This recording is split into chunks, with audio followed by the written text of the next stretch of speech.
नांला सिन्थागार बेबस्थाजों जोंखौ होबथायो रायजोफोर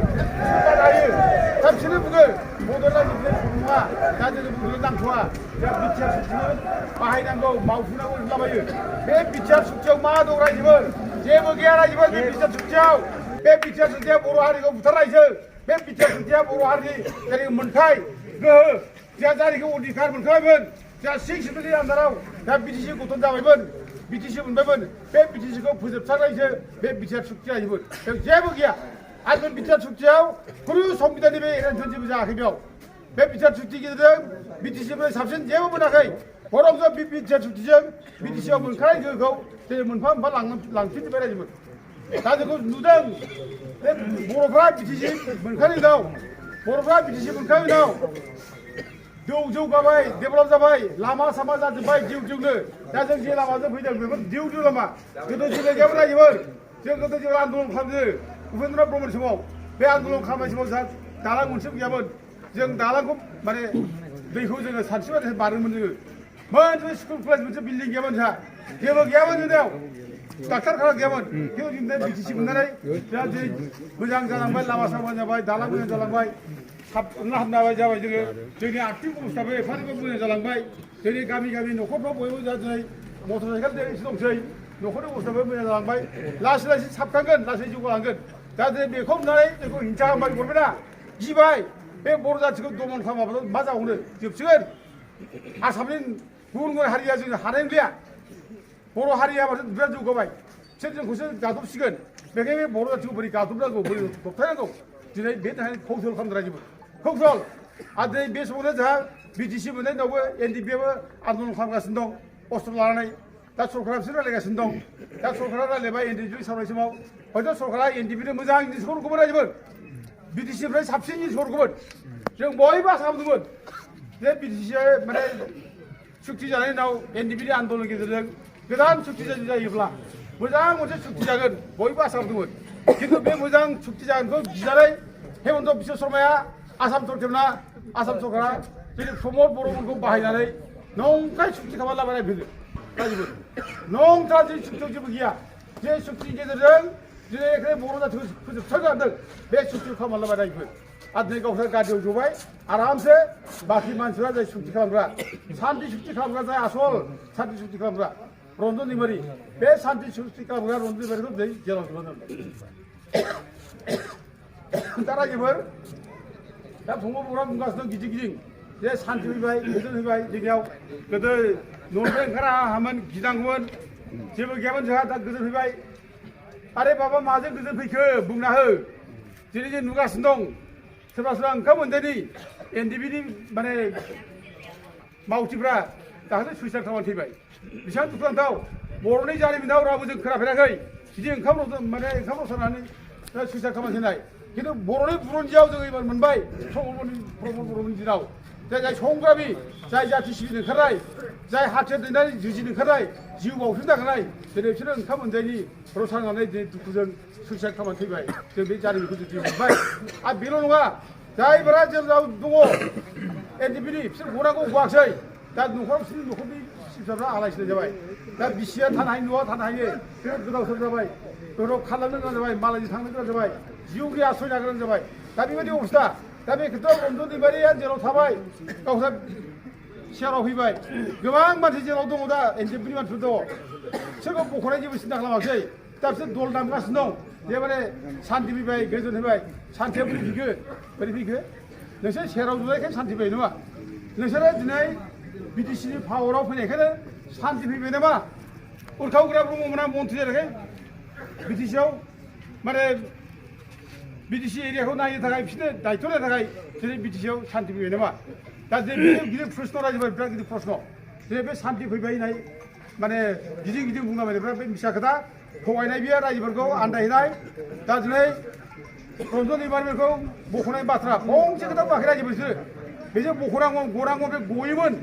एनडिपिनि बाथ्रायाव गयोमोन सान्थि सुक्ति खालामबाय जेब्ला सान्थि सुक्तिनि गेजेरजों जाय सुक्तिखारि बे बुथारनांगौ बेयो नियमाव दं बेयो आयेननि खोथा बेयो दा दिनै बेखौ गहोआखै जेराव जोब्बाय माने रन्जन दैमारिया गयोब्ला दिनैनि दिनाव रन्जन दैमारिया बिटिसिनि सिम जायो गाहाय जायो रायजोफोर बे गाहाय जायो बेखौ बयबो मानिगोन गोरों मानसि बियो अनेक संग्राम खालामनाय दा दिनै बेखायनो बेखौ गिबाय दा बे गयोब्लाथ' होनबाथ' जोंथ' पावाराव फैफिननाय गैया रन्जित बिबार माने पावार मोनसिगोन बिसोर सिब जासिगोन बेखायनो मा खालामखो खायदा खालामनानै बेखौ जों जेलाव जोबनानै दोनबाय बेसोर रायजोबो दस्रा जेबो खारन गैया दा दिनै रन्जित बिबार जेलाव दं दा नंखायखौ बुंगासिनो दं रायलायगासिनो दं जों रायलायगासिनो दं बेखौ मख'नायनि खिन्थु गैया रायजोबो जेबो खालामाखै रायलायाखै रायलायदोंबा गनांगोन मानो गजिया मानो सारा जीवन लाइफ लं माने जेल जानायनि सोरबा अर्डार जाखो फलाय मानो जाखो दा जोंहा बेखौ लानानै दिनै माखासे जोंनि माने लेखा गोरों फिसाफ्रा दिनै मा जाबाय साइकेल सालाय मटर साइकेल सालाय रन्जित गनांगौ ओरैनो रायजोबो बे नाटक रायजोबो नाटक बे द्रामा बियो मटर साइकेल सालायनाय रन्जित गयो नामा रन्जित गनो थाखायसो आगोलाव जेबो बुङाखिसै जेबो बेब'स्था लाखिसै दिनैसो बेखौ माने साइकेल सालायनो माने मटर साइकेल सालायनो गनो होनना बुंबाय बोरै गनांगौ बियो दा नाटक बे रायजोफोर आंनो दाखालि बुंदों बिसोरखौ नाटक बियो जे डिफेन्स बर'फ्रा जेरैखि मटर साइकेल सालायनानै रन्जित बिबारखौ गनाय बाथ्रा बुंदों नाटक बिसोर दाथ' खालामगासिनो दं आरो ट्राइबेल बेल्टनि हा हु अनेक जे इलिगेल माबाय हाबना थाबाय बिसोर जेबो बुङाखिसै होखारनांगौ बेखौ दङ बर'फोरखौ बुंबानो जायो डिफेन्स बर'फ्रा हेलिकप्टारजों उरबाबो जायो जे बेखौ होखारनो बेब'स्था लादोंलै खिन्थु जेबो खालामाखै दिनै समस्त दिनै माने होखारनायनि दायित्व दिनै बिटिसिआव दं खालामाखै दा बिसोर दिनै मा मटर साइकेल सालायनानै बुङो जे माने ट्राइबेल बेल्टखौ उद्धार खालामनांगौ रन्जित बिबारखौ गनांगौ बेफोर नाटक बे नाटक जानायबा रायजोफोर बे नाटकखौ जों मानि हाया जों नुजोब्बाय रायजोफोर जों बिसोरनि खोथा बुंनानै फिसा खोथा बुंनायखौ सोरजाया बिसिबां फिसा खोथा बुंगासिनो दं दिनै नुजागासिनो दं ससियेल मिडियाआव भाइरेल जागासिनो दं बे फंबाय बर'फोरनि फिसा खोथा बुंनाय थगायनाय बे नुजागासिनो दं दा दिनै जों दा नुबाय रायजोफोर बर' जाथियाव एक नाम्बार थगायसुला होनबा बर' जाथि एक नाम्बार दिल्ली हांगार होनबा बे फंबाय बर' रायजोफोर दा फंबाय बर'नि एक नाम्बार जाथिनि थगायसुला दिल्ली हांगार बर' रायजोआव बे थगायसुला रावबो सा जन्म जायाखैलै फंबाय बर' बादि डिफेन्समेन बादि उरखाव ब्रह्ममोन बादि रावबो फिसा जन्म जायाखै थगायसुला मानसि थगायग्रा बे रायजोआव थगायगासिनो दं बे बिटिसिआ जे जेबो गैया बे बिटिसि जेबो गैयाव दिनै बिराद गिदिर बिटिसि मोनबाय जोंहा दल दाबलाबायनाय बिसोरो जेरावथ' निबारे बुङाखै सान्थि फैबाय गोजोन फैबाय होनना बुंलाबायनाय डिसिनि पावारा बिटिसिआव फैबाय होनलाबायनाय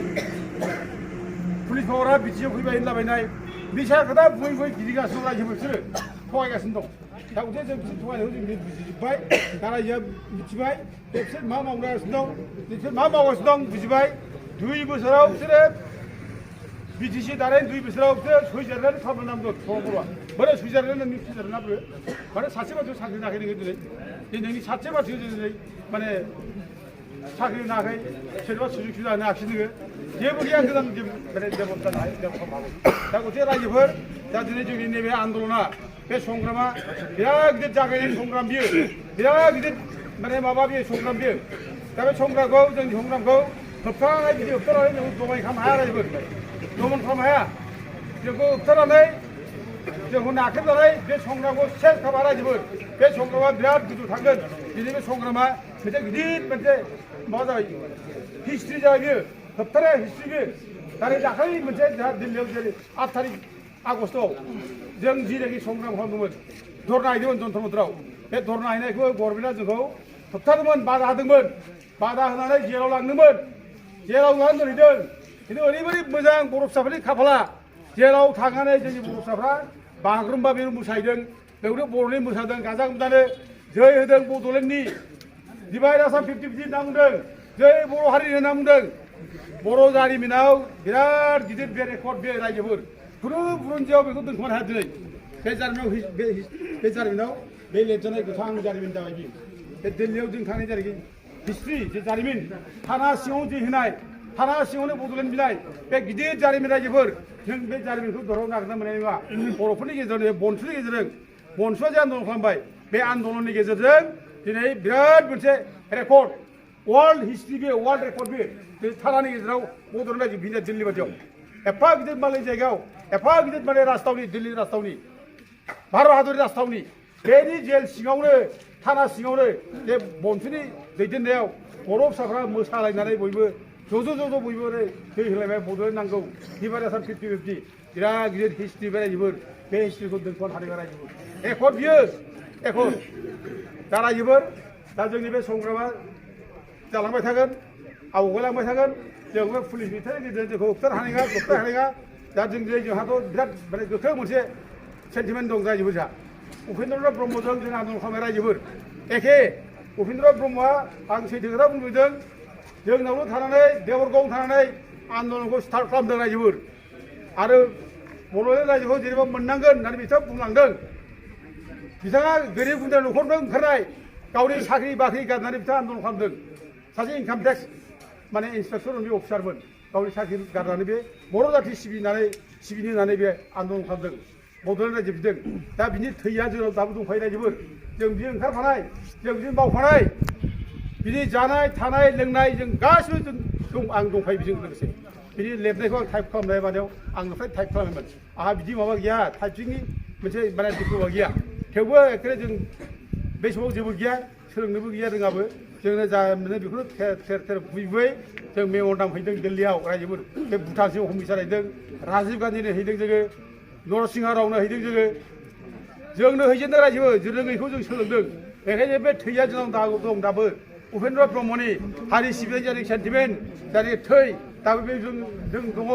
बेखायनो जों गोनाङाव जों थासारि थोबाव सोरबा बे जाथिखौ थगायग्रा जोलैनि हांगार बुजिदोंब्ला साबधान नोंसोरो साबधान जों नोंसोरखौ लाय होआ दिनै नोंसोरनि जायनाखि थगायनाय नोंसोरनि आखु बेखौ मिथिबाय बे प्रमद बर'मोननि थगायनाय मिसा खोथा बुंनाय बेखौ मिथिबाय रायजोफोर दा जुदि जों आसुरित जों बिसोरो सैज्य खालामनानै दं खिन्थु मोनसे टाइमाव ओरै जागोन जोंनि फिसा फिसौफ्रा बे प्रमद बर'मोननि गोथै आखुराव थांनानै जोहैगोन रायजो बिसोरखौ जोलैनि हांगार होननानै रायजोफोर जोहैगोन जाय जाथिफोरा जाय जाथिखौ थगायबाय जाय जाथिखौ फोथायनो खालामबाय जोहैगोन रायजोफोर